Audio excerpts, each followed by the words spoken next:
हाय, कैसे हो? मस्त बढ़िया। आई होप कि आप लोग अच्छे होंगे और अपनी पढ़ाई अच्छे से कर रहे होंगे। तो आज की वीडियो में हम देखेंगे थेल्स थ्योरम का कन्वर्जन, मतलब कि उसका उल्टा। यहाँ पे देखना ध्यान से कि थेल्स थ्योरम, तो थेल्स थ्योरम क्या था, मैंने इससे पहले वाले वीडियो में उसको एक्सप्लेन किया हूँ, उसका प्रूफ भी बताया हूँ। ठीक ना? तो यहाँ पे देखना कि थेल्स थ्योरम क्या बताता था कि कोई भी ट्रायंगल्स हो, ठीक ना, उसमें ये मान लिया मैंने ए बी सी एक ट्रायंगल है। बीसी के पैरेलल एक ऐसी इंटरसेक्टिंग लाइंस खींचा जो क्या है कि डी और ई पॉइंट पे, ए बी को डी पॉइंट पे इंटरसेक्ट किया और ए सी को ई पॉइंट पे इंटरसेक्ट किया। मतलब क्या कि डी किसके पैरेलल है, तो डी पैरेलल है किसके, बीसी के। ये था।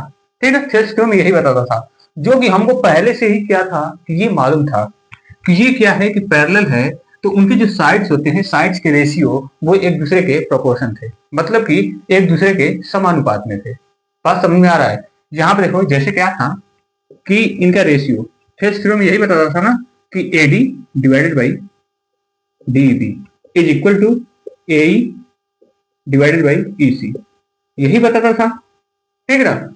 लेकिन अब हम इसका क्या देखेंगे, कन्वर्जन देखेंगे कि अगर हमको मालूम है कि जो इनके साइड्स के रेशियो हैं अगर एक दूसरे के प्रोपोर्शन है, तो क्या ये जो ये डी डीई और बीसी एक दूसरे के पैरेलल होंगे कि नहीं, उसको प्रूव करना है। ठीक ना? तो आइए देखते हैं, देखिएगा ध्यान से कैसे होगा। अगर आप कर ले रहे हो तो करना पहले, नहीं तो मैं तो कर ही रहा हूं। देखिएगा ध्यान से। अब देखना, यही वाला है सेम टू सेम, मैं मान लिया यही। अब देखना कि इसमें हमको प्रूव क्या करना है। पहले आपको गिवन क्या है, तो गिवन है आपको A D divided by D B is equal to A divided by E C. ये आपको गिवन है, दिया है। ठीक ना? क्योंकि हमको इसमें प्रूफ क्या करना है कि ये दो जो लाइन है ये क्या है कि एक दूसरे के पैरेलल है कि नहीं, हमको वो प्रूफ करना है। प्रूफ क्या करना है, टू प्रूफ, देखिएगा ध्यान से, बिल्कुल अच्छे से समझ में आएगा। क्या करना है कि डीई क्या है, बीसी के पैरेलल है कि नहीं, हमको यही प्रूफ करना है। ठीक। अब देखना ध्यान से कि मैं क्या कर रहा हूं कि यहां पे लिख रहा हूं conversion.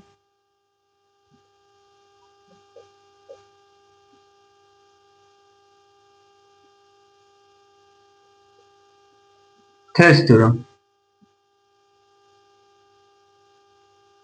Thales theorem, Thales theorem का उल्टा है ये। ठीक ना? उसमें क्या था कि पहले से दिया गया था क्या, बीसी के पहले डी एक इंटरसेक्टिंग लाइन खींचा गया था। ठीक ना? तब उसके बाद क्या था कि इनके साइड्स के जो रेशियो थे वो एक दूसरे के प्रोपोर्शन थे। लेकिन यहाँ पे क्या है कि अब दे दिया है कि उनके साइड के रेशियो क्या है, प्रोपोर्शन है एक दूसरे के। तो हमको प्रूव करना है क्या कि डी पैरेलल है बीसी के कि नहीं, ये बताना है। तो यहाँ पे देखो कि हमको ये दिखाना है और ये गिवन है, दिया है।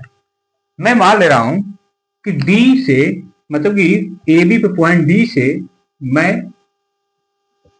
एक इंटरसेक्टिंग लाइन खींच रहा हूं, ड्रॉ कर रहा हूं एफ, एसी पे एफ। मतलब क्या, मैं मान लिया क्या कि जो डी एफ है वो पैरेलल है किसके, बीसी के। ये नहीं है, इसी वाला नहीं माना हूं। ठीक ना? हमको तो ये प्रूव करना है ना, लेकिन मैंने एज्यूम कर लिया हूं, मान लिया हूं। तो एज्यूम कर लो क्या, एज्यूम कर लिया कि डी एफ है वो पैरेलल है बीसी के। मैंने ये एज्यूम कर लिया। अच्छा ये बताओ कि थेल्स थ्योरम क्या बताता था कि जब ये क्या होंगे कि जब दो ये लाइंस क्या होंगे कि एक दूसरे के पैरेलल होंगे किसी भी ट्रायंगल्स में, तो उसके ट्रायंगल्स के साइड्स क्या होंगे, साइड्स का रेशियो एक दूसरे के प्रोपोर्शन में होगा। मतलब क्या कि जो A D divided by D B होगा वो A F divided by F C के इक्वल होगा। बात समझ में आ रहा है? तो यहां पे क्या होगा कि जो ए डी होगा divided by D B is equal to, ये क्या होगा, A F divide by F C, इसके इक्वल होगा बाई थेल्स थ्योरम।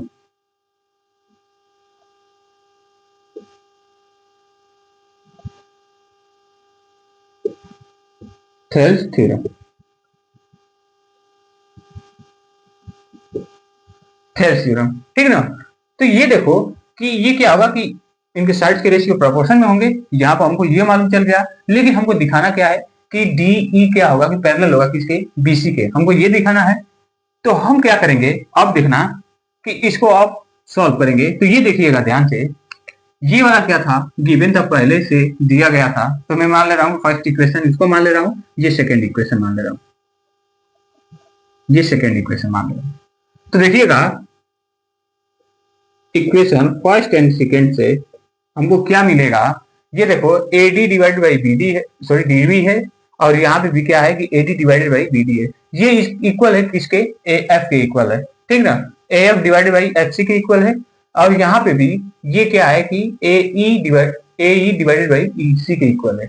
बात समझ में आ रहा है। इसका मतलब क्या कि ये क्या होगा, अगर मैं क्या करूंगा कि इसमें से ये इतना इक्वल है, तो इसको मैं क्या कर दे रहा हूँ कि यहाँ पे पुट कर दे रहा हूँ।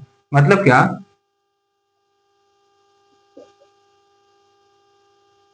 Put first equation in equation second. Equation second में ऐसे समझ लेना, इक्वेशन सेकेंड में मैं क्या कर दे रहा हूँ, पुट कर दे रहा हूँ फर्स्ट वाले इक्वेशन को। तो ये क्या हो जाएगा, A E divided by E C is equal to क्या होगा, A F divided by H C होगा, ठीक ना। अच्छा, हमको क्या करना पड़ेगा कि अगर मैं इसको क्या करूंगा कि पैरेलल दिखाऊंगा, इससे पहले हमको क्या करना पड़ेगा कि BC जो है यहाँ पे EC के इक्वल हमको ये FC दिखाना पड़ेगा, तभी तो जाके होगा। क्योंकि ये F क्या है कि एग्जैक्ट EC का पॉइंट नहीं है। अगर एग्जैक्ट EC का पॉइंट हो जाता तो हमको मालूम चल जाता कि जो DE है वो BC के पैरेलल है। बात समझ आ रहा है। क्योंकि मैंने DF जो है, ये F जो पॉइंट माना हूं, ये क्या है कि DF जो लाइन है ये BC के पैरेलल एज्यूम किया हूं, माना हूं अपने से। लेकिन अगर यही वाला पॉइंट अगर जस्ट इसके ऊपर आ जाए तो इसका मतलब क्या कि F भी पॉइंट E पर आ गया। तो E पर आ गया तो ये तो पहले से पैरेलल था, तो ये भी क्या हो जाएगा, पैरेलल हो जाएगा। तो हमको क्या करना पड़ेगा कि जो EC है FC के इक्वल करना पड़ेगा, ठीक ना। अब देखो कैसे होगा, यहाँ पर देखना ध्यान से। देखिएगा जैसे मैं इसको सिंप्लीफाई करूंगा तो ये देखो कि AE है ना, तो AE ये वाला है, ठीक। तो ये वाला है AE। तो हम क्या करेंगे कि AE को क्या लिख सकते हैं, देखिएगा AE को मैं क्या लिख सकता हूं। अगर मैं क्या कर दूं कि AE में से AE निकालने के लिए अगर मैं क्या करूं कि AC में से EC को क्या कर दूंगा, माइनस कर दूंगा, तो AE मिल जाएगा। बात समझ में आ रहा है। तो यहां पे मैं क्या करूंगा, जस्ट मैं इसको लिख रहा हूं, AC में से माइनस करूंगा किसको, EC को, और ये तो पहले से था divide by EC is equal to, ये देखो ये भी क्या आ गया, AE आया, ठीक ना। बात नहीं समझ में आ रही है, यहाँ पे देखना ध्यान से, एक बार फिर से देखो। ये देखो कि AC है लाइन, AC लाइन पे ये पॉइंट है E। तो मतलब कि AE निकालने के लिए हम क्या करेंगे कि इस पूरे साइड में से अगर माइनस कर दूंगा क्या EC को, तो ये मालूम चल जाएगा। बात समझ में आएगा नहीं, बस मैंने वही किया हूं। और देखना है यहाँ पे AF है ना, तो AF को मैं क्या करूंगा, यहाँ पे देखिएगा A और F है, तो इसको निकालने के लिए मैं क्या करूंगा कि AC में से अगर मैं माइनस कर दूंगा HC, तो ये मालूम चल जाएगा, AF मालूम चल जाएगा। तो बस वही कर लो। तो AC में से मैं क्या करूंगा, माइनस कर दूंगा किसको, FC डिवाइडेड बाई पहले से ही FC था, ठीक ना।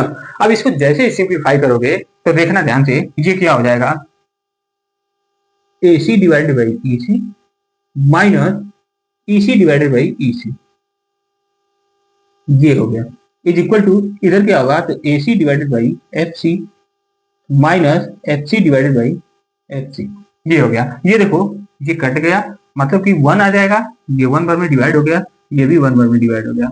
अब देखो ओवरऑल यहाँ पे क्या बचा, तो AC divided by EC is equal to, sorry ये -1 बार डिवाइड किया था तो यहाँ पे -1 इज इक्वल टू, अब क्या आ गया यहाँ पे AC डिवाइडेड बाई FC आ गया -1, ठीक ना। अच्छा ये देखो ये माइनस क्या हो जाएगा कि इस माइनस से कट जाएगा, मतलब सब्ट्रैक्ट हो जाएगा। कैसे हो जाएगा, ये माइनस है ना, माइनस को इधर ला दो, या इस माइनस को उठाकर इधर ला दो। जैसे इसको उठाकर लेकर जाओगे इधर लेकर जाओगे तो ये क्या हो जाएगा, इधर आके प्लस हो जाएगा, ठीक ना। तो प्लस होगा तो ये क्या हो जाएगा, सब्ट्रैक्ट हो जाएंगे, देख लो AC divided by EC is equal to, ये क्या होगा, AC डिवाइडेड बाई HC, और ये देखना -1 ये था और ये आ गया इधर तो +1, ये दोनों सब्ट्रैक्ट होंगे तो 0 आ गया, तो ये खत्म हो गए। अब क्या बचा, AC divided by EC is equal to AC divided by HC, ये बचा। ठीक ना, ये देखो अगर मैं AC को इधर लाऊंगा तो ये क्या है कि मल्टीप्लाई में तो इधर आ जाएगा या डिवाइड में हो जाएगा, मतलब कि ये इससे कट गया। बात समझ में आ रहा है, ये HC क्या है कि डिवाइड में है तो इधर आएगा तो मल्टीप्लाई हो जाएगा, मतलब ऊपर चला जाएगा, और ये क्या हो जाएगा, इधर चला जाएगा, मतलब कि यहाँ पे क्या आ गया, HC is equal to EC।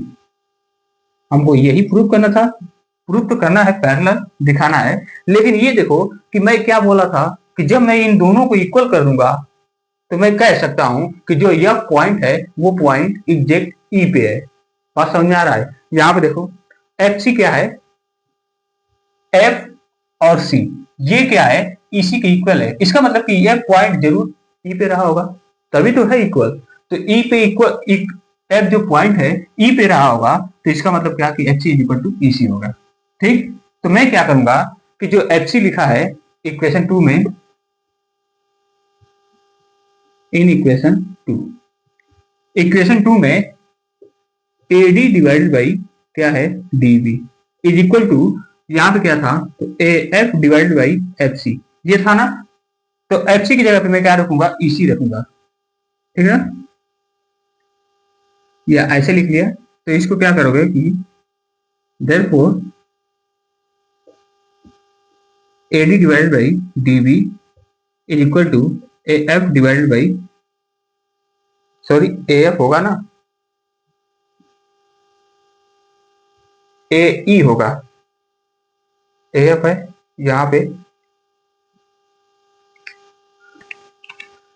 तो अब देखिएगा ये क्या है कि EC AC है, सॉरी AE है ना, AE AF, यहाँ पे देखो कि AF है ना, AF की जगह पे मैं क्या रखूंगा, AE रखूंगा, AE इज इक्वल टू, यहाँ पे क्या होगा तो FC की जगह पे EC रख दूंगा, EC, यही हमको प्रूव करना था, ये आ गया।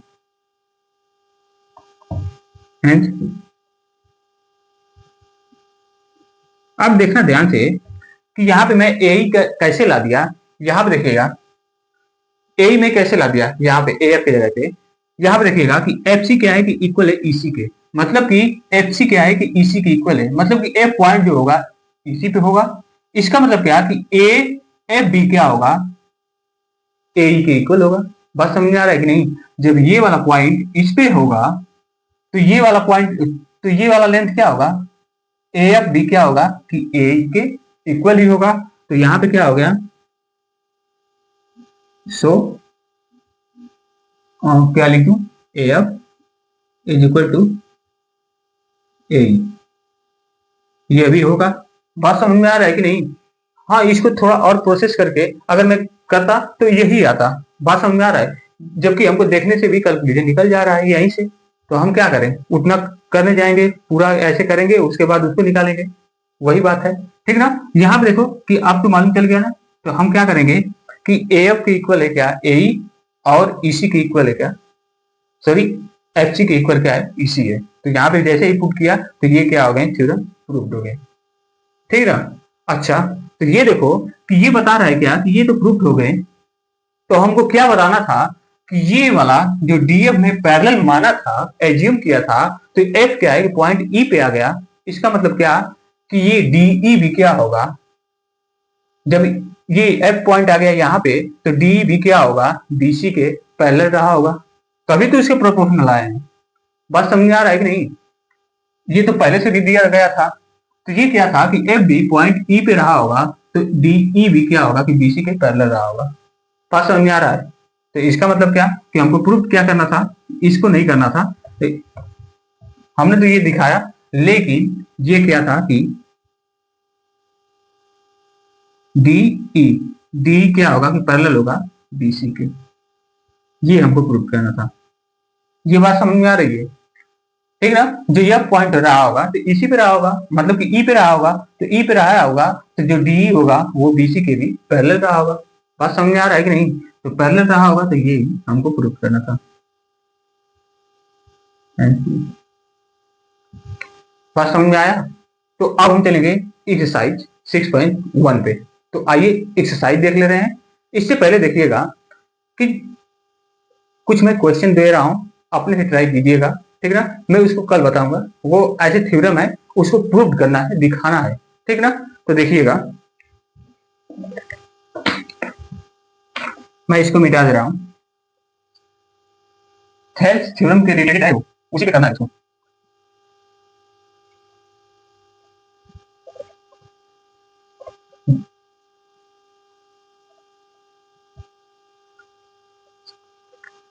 देखिएगा, यही ट्रायंगल्स है, ठीक ना।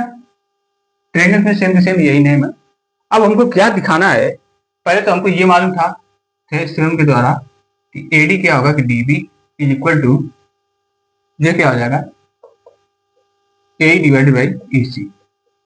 ये तो हमको मालूम था पहले से ही, ठीक ना। हमको दिखाना है क्या,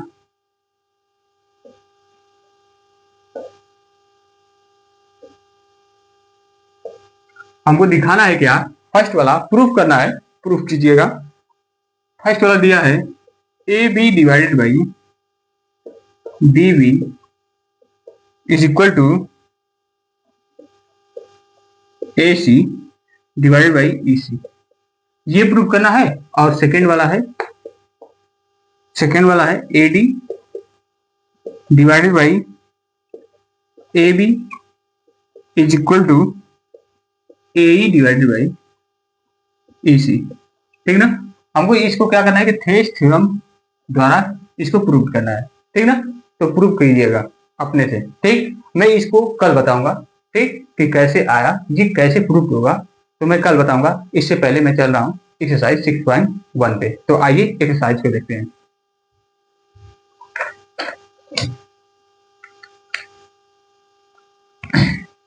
तो आइए एक्सरसाइज 6.1 का फर्स्ट वाला क्वेश्चन देखते हैं। देखिएगा, फर्स्ट वाले क्वेश्चन में दिया क्या है कि ऑल सर्कल्स आर कॉन्ग्रुएंट है या सिमिलर है, हमको ये बताना है। अच्छा, यहाँ पे देखना, ऑल सर्कल्स, सर्कल्स मतलब क्या, एक ये सर्कल है, एक ये सर्कल है, एक ये सर्कल है, मतलब कि ऐसे जितनी भी सर्कल्स बनेगी वो एक सिमिलर है कि नहीं। तो सिमिलर के लिए क्या होगा कि उनके रेडियस क्या होंगे कि अलग अलग हो सकते हैं। यहाँ पे देखो कि इसके रेडियस कुछ अलग होगा, R1 होगा, तो ये क्या होगा कि R2 होगा, ये R3 होगा। बात समझ में आ रहा है? मतलब कि इन सारे सर्कल्स की जो रेडियस है वो अलग अलग है। तो ये तो क्या होंगे कि एक दूसरे के कॉन्ग्रुएंट तो होंगे ही नहीं, लेकिन ये देखने में एक जैसे दिख रहे हैं, सर्कल दिख रहा है सर्कल से। तो इसका मतलब क्या कि ये कौन से सर्कल्स होंगे, तो सिमिलर सर्कल्स होंगे। तो यहाँ पे क्या भरोगे, सिमिलर भरोगे। बात समझ में आया कि नहीं, यहाँ पे सिमिलर भरोगे, ठीक ना। अब देखना सेकेंड वाले में दिया है कि ऑल स्क्वायर्स आर सिमिलर होगा या कॉन्ग्रुएंट। कितने लोग बोलेंगे कि ऑल स्क्वायर है, स्क्वायर तो क्या होते हैं कि एक दूसरे के इक्वल होते हैं। ये है, एक ये है स्क्वायर, एक ये है स्क्वायर, एक ये है स्क्वायर, ऐसे ही और स्क्वायर है। तो इसमें क्या है कि साइड्स, अगर मैं मान रहा हूं ए है तो ये बी है, मतलब सारा बी होगा इसके साइड, और ये इसका ए है तो ए सब है।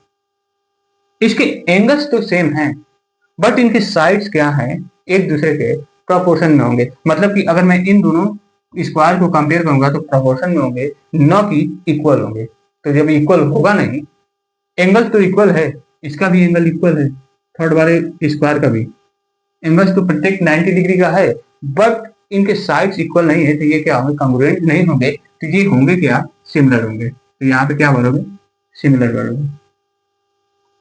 बात समझ में आया? मैं पूरा एक्सप्लेन करके बता रहा हूँ, ठीक है ना। तो आपको ये भी डाउट होना नहीं चाहिए। ये देखिएगा, अब आगे नेक्स्ट वाला देखिएगा, दिया है कि आल, अब क्या है कि इसमें भरना है कि आल आइसोलेस या इक्विलेटरल ट्रायंगल्स जो क्या हो कि सिमिलर ट्रायंगल्स हो या सिमिलर हो। इसका मतलब क्या देखना, आइसोलेस का मतलब इसको हिंदी में बोलते हैं समद्विबाहु। मतलब कि मैं मान लिया कि ये साइड्स क्या है कि इक्वल है, और ये एंगल्स क्या है कि इसके इक्वल है। तो ये क्या होगा, आइसोलेस ट्रायंगल्स होगा। अच्छा, इससे मैं एक और छोटा बना दिया, आइसोलेसिक ट्रायंगल्स बनाया।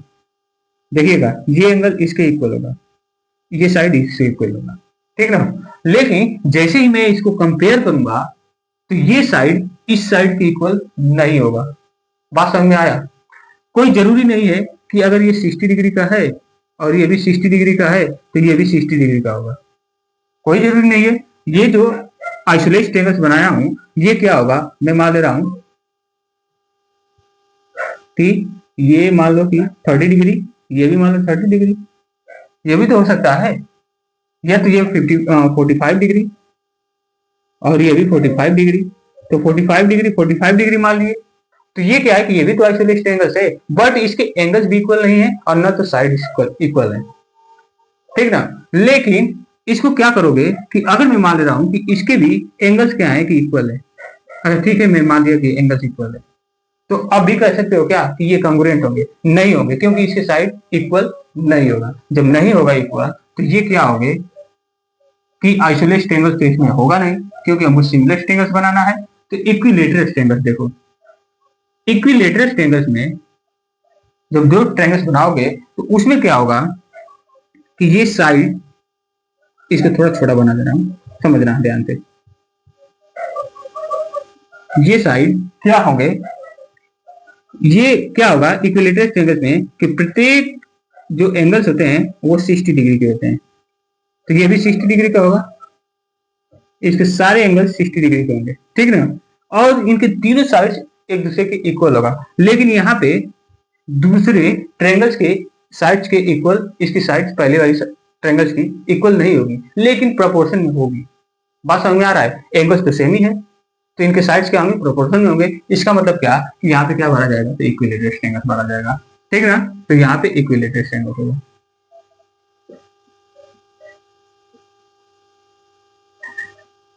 इक्विलेटरल ट्रायंगल होगा। बात समझ में आया कि नहीं? अब देखना ध्यान से कि two polygons of the same number of sides are similar, मतलब कि टू ऐसे पॉलीगन्स हो, पॉलीगन्स, पॉलीगन्स का मतलब क्या, बहुभुज, बहुभुज इसका मतलब क्या, देखिएगा ध्यान से। जब पॉलीगन्स, पॉलीगन्स क्या होते हैं, पॉलीगन्स का मतलब क्या है कि ऐसी आकृति वो क्या हो कि कम से कम 3 साइड से मिलकर बना हो और उसके वर्टेक्स होने चाहिए, ठीक ना। ये मत कह देना कि ये अगर गिरी हुई आकृति है तो ये सर्कल है तो ये भी एक पॉलीगन्स है, ये पॉलीगन्स नहीं है, ये पॉलीगन्स है। तो क्या 2 साइड होगा तो हमको क्या चाहिए, क्लोज लूप चाहिए, मतलब कि वो एक आकृति बना होना चाहिए, क्लोज में बंद आकृति बना होना चाहिए। तो बंद आकृति बनने के लिए हमको मिनिमम साइड्स कितनी आवश्यकता होगी, तो 3 साइड्स की आवश्यकता होगी। 2 साइड से तो क्या बना है, यहाँ पे तो खुला हुआ है, इसका मतलब कि ये पॉलीगन्स नहीं है, ये पॉलीगन्स है, ये पॉलीगन्स नहीं है। कंडीशन क्या है कि इसमें वर्टेक्स कितने हैं, 3 वर्टेक्स है। बात समझ में आया कि नहीं? तो ये क्या हो गया, ये पॉलीगन हो गया। तो यहाँ पे देखना कि वही दिया है कि ये भी ट्रायंगल्स तो भी हो सकते हैं, तो ट्रायंगल्स हैं तो यहाँ पे दिया है कि two polygons of the same number of sides are similar if corresponding angles are equal. बात समझ में आ रहा है? सिमिलर ट्रायंगल्स में क्या होता है कि जो उसके करस्पॉन्डिंग एंगल्स होते हैं वो क्या होते हैं कि एक दूसरे के इक्वल होते हैं and their corresponding sides are proportion, कि उसके जो करस्पॉन्डिंग जो साइड्स होते हैं वो क्या होते हैं कि एक प्रोपोर्शन में होते हैं, तो प्रोपोर्शन, प्रोपोर्शनल होते हैं, ठीक ना। ये दोनों क्या होंगे कि इसमें फिल किए जाएंगे, भरे जाएंगे। बात समझ में आया कि नहीं? ठीक ना। तो अब देखते हैं सेकंड वाले क्वेश्चन को। तो आइए सेकंड वाले क्वेश्चन को देखते हैं। तो आइए सेकंड वाले क्वेश्चन को देखते हैं। देखिएगा सेकंड वाले क्वेश्चन में दिया गया है, दिया है give 2 different example of pair of, मतलब कि इसमें क्या करना है कि हमको दो एग्जांपल देना है। फर्स्ट वाले में देखो कि सिमिलर फिगर्स बनाना है। सिमिलर फिगर्स में क्या बनाओगे, यहाँ पे देखो कि मैंने मान लिया एक इक्विलेटरल ट्रायंगल है, मतलब कि इसके प्रत्येक एंगल्स कितने डिग्री के होंगे, तो 60 डिग्री के होंगे, ठीक ना। और 3 साइड्स आर इक्वल होंगी, तीनों साइड भी क्या होंगी कि एक दूसरे की इक्वल होगी। लेकिन यहाँ पे देखना कि एक और छोटा सा ट्रायंगल है, तो इसकी ये भी इक्विलेटरल है, मतलब कि इनके तीनों साइड्स भी इक्वल होंगे और इसके तीनों एंगल्स भी क्या होंगे कि इक्वल होंगे। तो ये देखो कि इसके जब कंपेयर करेंगे इसके साइड से, तो ये क्या होगा कि इसके प्रोपोर्शन होगा। बात समझ आ रहा है? तो ये क्या हो जाएंगे, प्रोपोर्शन होंगे, तो इसका मतलब कि ये सिमिलर एक फिगर होगा। यहाँ पे देखना कि एक मैंने सर्कल बनाया, ये भी यहाँ पे देखो कि इनके रेडियस क्या है कि डिफरेंट है, ये R1 है तो ये R2 है, रेडियस डिफरेंस है, इसका मतलब क्या कि ये डिफरेंट रेडियस है, तो ये क्या कहलाएंगे कि एक सिमिलर फिगर कहलाएंगे, बट ये कॉन्ग्रुएंट फिगर नहीं होंगे। बात समझ में आया कि नहीं? क्योंकि ये क्या है शेप तो एक ही जैसा है, इनको देखने में एक ही जैसा लग रहा है, लेकिन इनकी साइज एक जैसी नहीं है, इसलिए ये क्या हो गए, सिमिलर फिगर हो गए। ठीक है ना। अब देखना, ये तो 2 मिल गया। अब कहोगे क्या, अगर मैं मान ले रहा हूँ कि एक इक्विलेटरल रेक्टेंगल है, दोनों सेम है, तो क्या ये सिमिलर होंगे कि नहीं? अवश्य होंगे। यहाँ पे देखो, ये भी 60 डिग्री का होगा प्रत्येक एंगल, ठीक है ना। तो ये क्या होगा कि इसके इक्वल होगा, ये क्या होगा, ये सारा इक्वल होंगे, इक्विलेटरल एंगल है तो सारे साइड्स इक्वल होंगे, और इनके एंगल्स भी क्या होंगे कि इक्वल होंगे एक दूसरे के, ठीक ना। ये भी इक्वल होगा, ये भी इक्वल होगा, ये भी इक्वल होगा, मतलब कि ये दोनों ट्रायंगल्स क्या है कि आपस में इक्वल है, तो ये कॉन्ग्रुएंट भी होंगे और सिमिलर भी होंगे। बात समझ में आया कि नहीं? ठीक। तो अब देखो, यहाँ पे देखो सेकंड वाले में कि नॉन सिमिलर फिगर्स बनाना है। यहाँ पे देखिए कि मैं मान ले रहा हूँ, एक ट्रेपेजियम ले रहा हूँ, ट्रेपेजियम लिया और एक स्क्वायर ले लिया। अच्छा ये बताओ कि ये कहीं से दिख रहे हैं एक दूसरे के सिमिलर? नहीं है। ये 90, अगर इसका एंगल 90 डिग्री है तो ये जो एंगल से होगा ये मालूम ही नहीं हमको कि कितने डिग्री का है। बात समझ में आ रही है? मतलब कि इसके न तो एंगल भी मालूम है और न तो साइड भी मालूम है, ठीक है ना। और इसमें क्या है कि इनके चारों साइड क्या होंगे कि इक्वल होंगे। तो ये देखो कि इन दोनों फिगर्स में क्या है कि एक दूसरे के इक्वल है ही नहीं, जो है ही नहीं तो ये क्या होंगे, नॉन सिमिलर फिगर होंगे, ठीक है ना। अब हम क्या करेंगे कि जैसे एक ट्रायंगल ले लो और एक रेक्टेंगल ले लो, ठीक ना।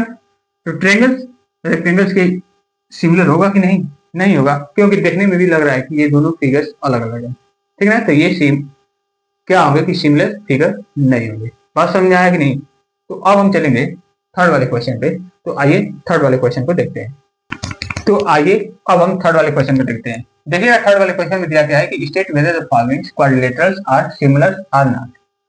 मतलब कि ये जो दिए गए हैं क्वाड्रिलेटरल्स, इसको बताना है कि ये सिमिलर हैं या नहीं है। तो देखना ध्यान से कि सिमिलरिटी के लिए हम क्या करेंगे कि ये देखो quadrilaterals P Q R S, ये क्या है कि इसके सिमिलर है कि नहीं, किसके, तो quadrilaterals A B C D है कि नहीं।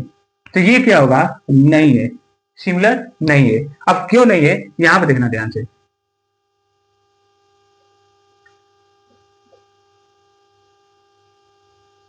Which quadrilateral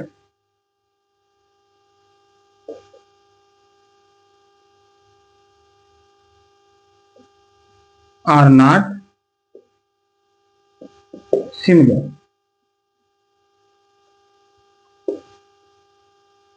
सिमिलर, ये क्वाड्रिलेटरल्स क्या होंगे कि सिमिलर नहीं होंगे। क्यों नहीं होंगे? Because their corresponding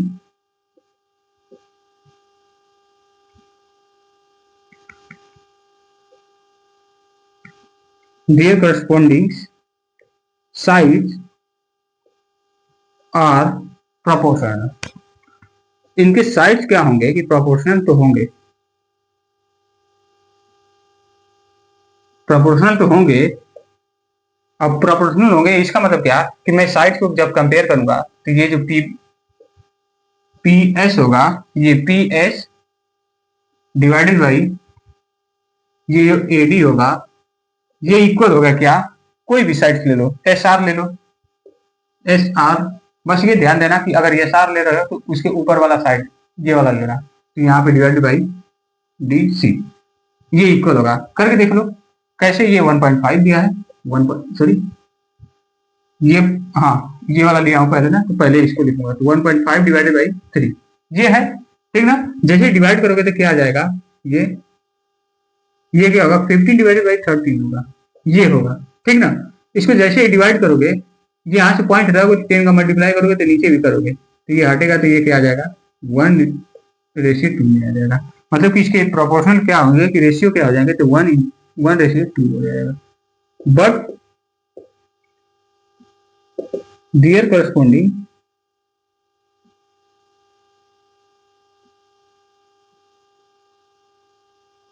angles are not equal। इसके करस्पॉन्डिंग एंगल्स क्या है कि इक्वल नहीं है, क्योंकि यहाँ पे 90 डिग्री है, तो यहाँ पे क्या है कि कौन से एंगल्स हैं, क्या है एंगल्स हमको मालूम नहीं है। इसका मतलब कि ये similar angles sorry similars quadrilaterals नहीं होगा। बात समझ में आया? तो अब हम मिलेंगे कल। आपको ये वीडियो कैसे लगी आप कमेंट में जरूर बताइएगा, ताकि मैं अपनी वीडियो को और इम्प्रूव कर सकूं, ठीक ना। तो मिलते हैं कल नेक्स्ट वीडियो में इसे नेक्स्ट टॉपिक के साथ। तब तक के लिए आप खुश रहें, मस्त रहें और हाँ अपनी पढ़ाई जरूर करते रहिएगा, ठीक है। मिलते हैं कल, बाय।